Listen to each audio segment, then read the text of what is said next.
Hey guys, I am John Carrick and today we are looking at 100 Bullets number 18. Just wanted to make sure. Felt like the next one in the series, but I never did look at the number. And yes, and that is not Dizzy, but Chun-Li, as Loop Hughes calls her in this one.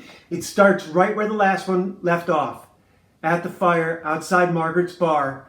Everyone is there watching, including Agent Graves, standing there in the background.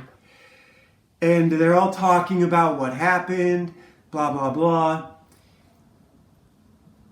And this is good. Here, we get a lot of canted panels in this issue because everything is kind of sideways, is what that says. And I noticed, I went back and looked through the last two to see if I could find the stacked word balloons that I saw a couple days ago. I saw a couple versions of it, but not the one I was looking for.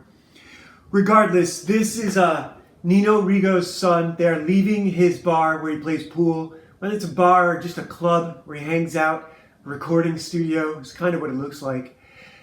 And they're leaving, and they're like, what is this piece of shit Japanese car doing parked here in our handicapped spot? And that is Curtis Loop Hughes hiding behind it, and his phone goes off, sort of as a pager sound, and it's boop, boop, boop, boop, and it gives him away, so there's nothing he can do but stand up and open fire. Now, this is a case of the advertisement placed in the right place. So some people spurg out about word balloons. I spurg out about ads. And this one is correctly placed. This one, it's the boop boop, and you don't get to see what happens yet. This is correct. This is the way it should be, because if this were a 2-page spread, you would have gotten all of this at once, and that sort of spoils the surprise. You want, like, because there's a chance between the time, this is Schrodinger's page, right? You don't know. This is what makes a good writer. You don't know what's going to happen between right here and the time that you turn. You're hoping that Loop is going to open fire on these mafia guys who just murdered his father, and he does. Not only does he open fire, he is exceptionally successful in his attack. They don't really show you all at once. They show the inside of what's going on with the Asian girlfriend who's playing pool. The Asian bodyguard is really what she is. Actually, what happens is, that's not at all what happens. This is Miguel calling Lewis while he's doing this hit, and he answers the phone. And so we cut to Miguel. And then we get to the inside, after he handles all of this out here.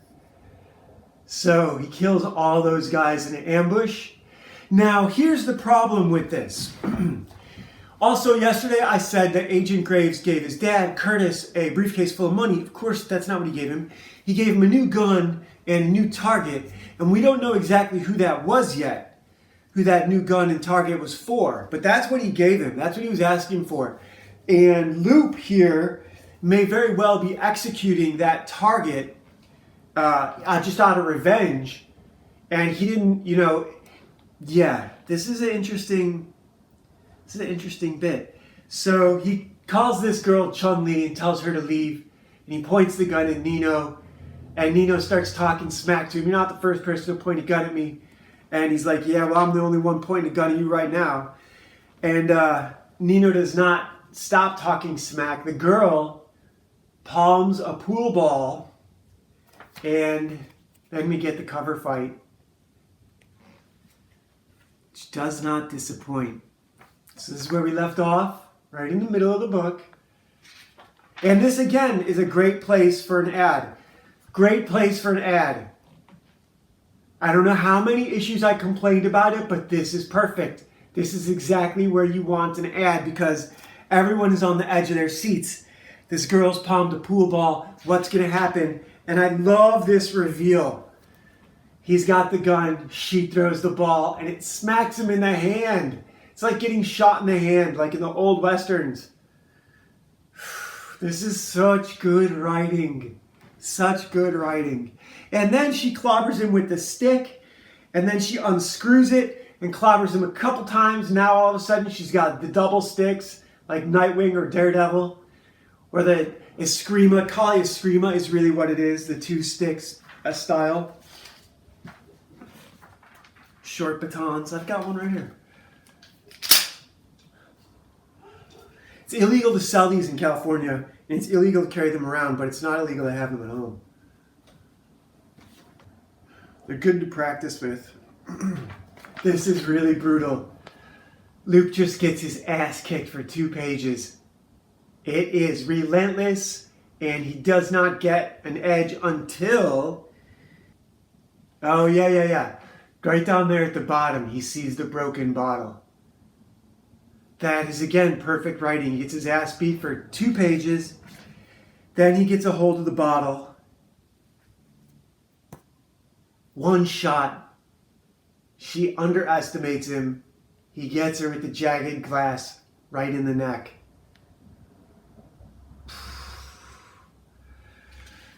It can happen.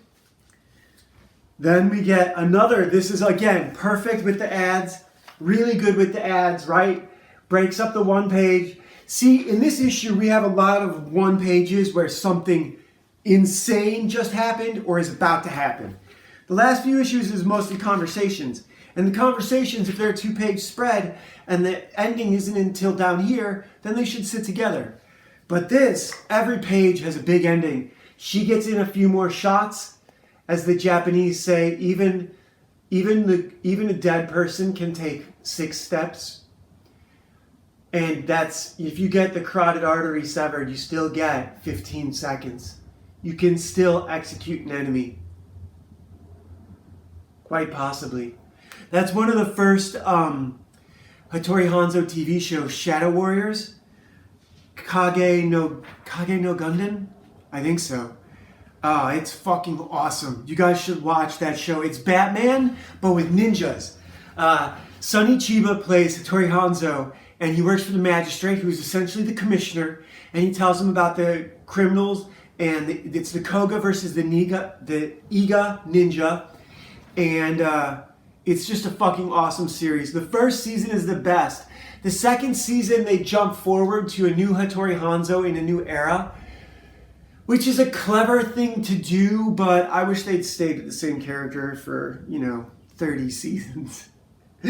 When you got something that works, don't fucking change. So anyhow, Curtis now gets the gun, threatens Nino, and executes him. So, yeah.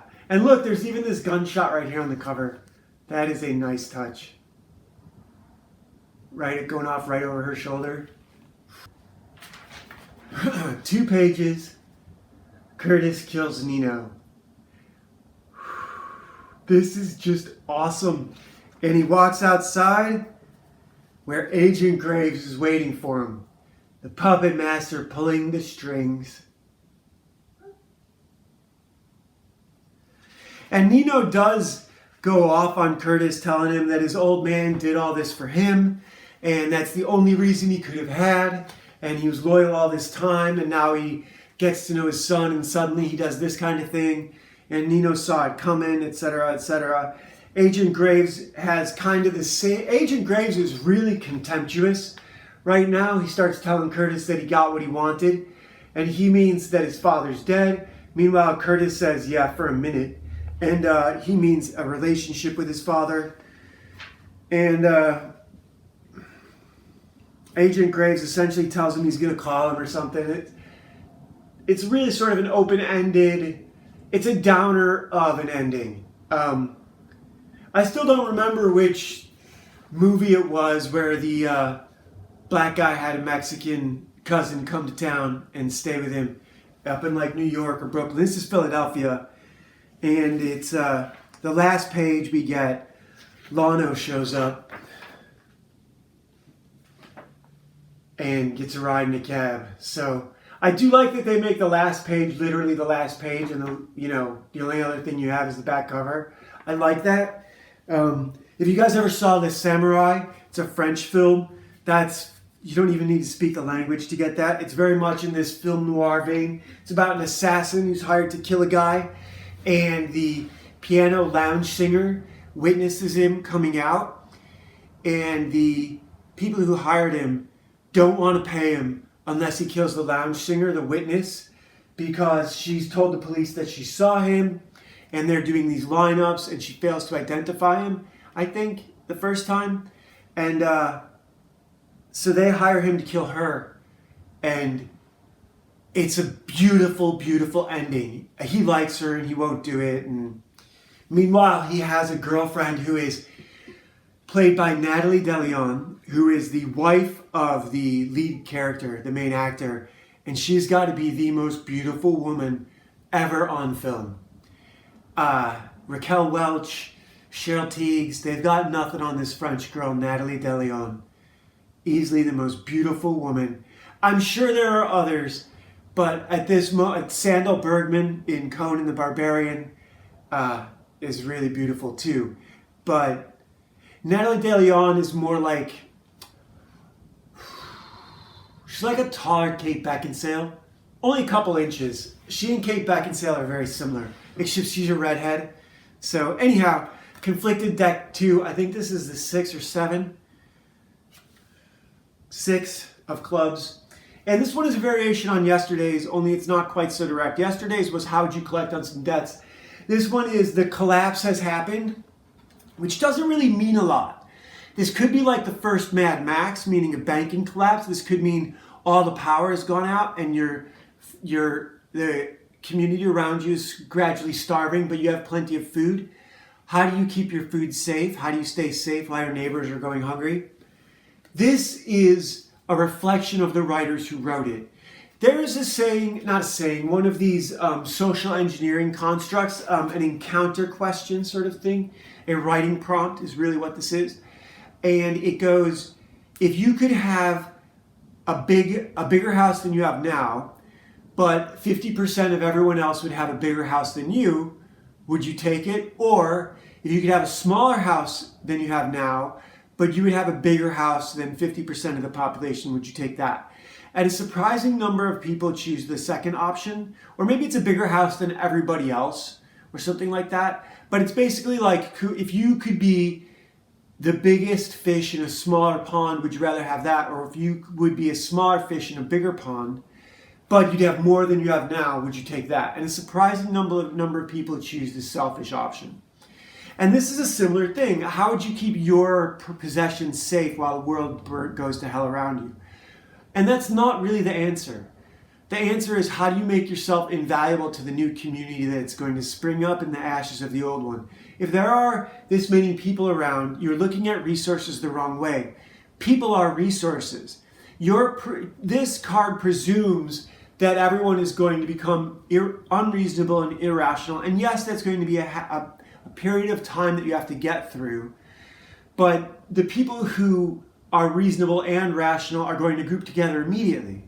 They're not going to wait for all of this to go wrong. They're not going to wait for the world to burn down around them. So how do you ingratiate yourself to those people in your immediate area without traveling a long distance if you're not equipped? See, this also presumes you're not equipped to travel out of your immediate area. There's a lot of places I could leave LA for and get there in a very short period of time. You know what I mean? Less than a day's travel. Las Vegas is only 4 hours away.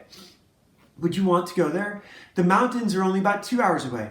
Catalina is about an hour by car and about an hour by boat. So that is actually the best place to go if there's any kind of real collapse. At least for the short term. You know what I mean? A lot of people aren't going to think about it, and a lot of people aren't going to be equipped to survive on that small island, which is going to see the same problems as Los Angeles, but that's going to be a much briefer fire that burns itself out a lot quicker than LA. And for that reason, the period of danger is going to be much shorter. In LA, it's going to be weeks, possibly months. On Catalina, it's going to be a period of days.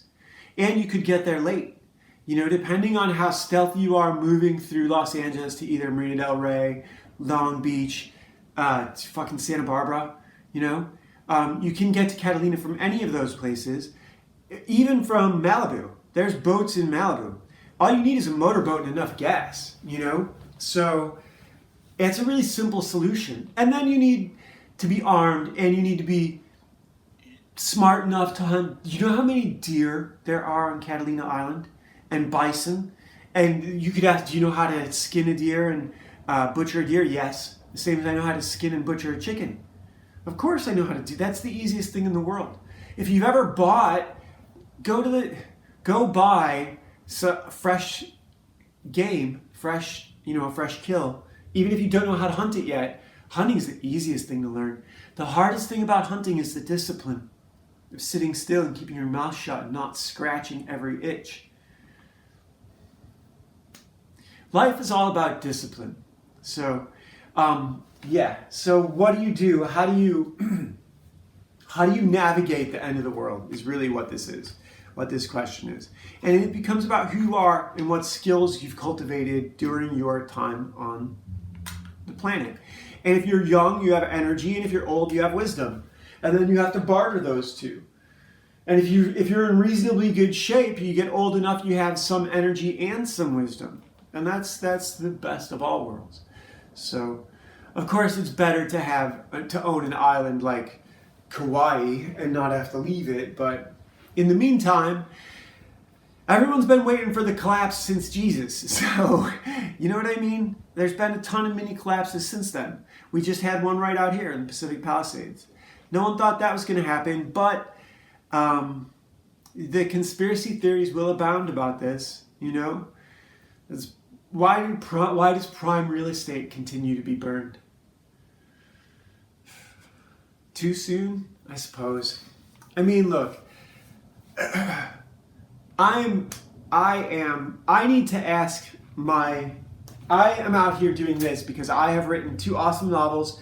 The Great American Novel, issues 1 and 2, Legacy of a Mad Scientist, not the, and Legend of Ashley Fox. These, if you are addicted to fiction, like I am, if you love movies and TV shows, and you know you do because you're out here watching this, if you have gotten this far into the video, then I promise you this comic book in the PDF and the audiobooks right here at the end of the video are for you. I've written them with the idea that you'll never be bored.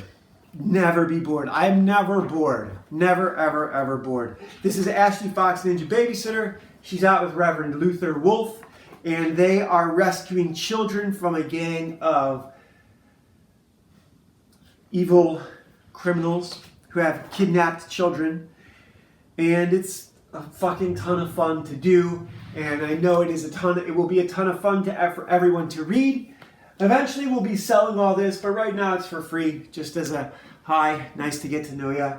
And here is the next cover for the next 100 Bullets, which is issue 19, I hope.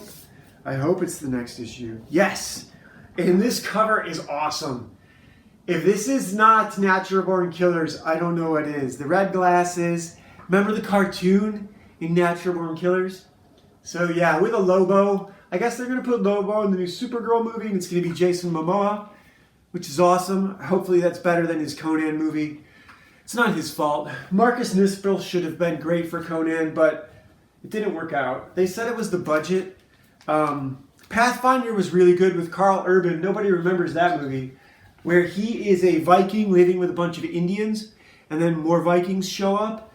In imagery in that film, it's not 13th Warrior. 13th Warrior has a much better story, but Pathfinder has much better costumes and much better early CG graphics and much better in-place set design out in forests. So it's got a Blair Witch sort of feeling to it. Blair Witch meets Last of the Mohicans meets the 13th Warrior meets Predator. Only there's no monsters. The monsters are the Vikings. It's really pretty good. You guys should check that movie out. Otherwise, yeah, if you're not writing, please start. You know, it's I don't know. It's what I love. So see you guys tomorrow.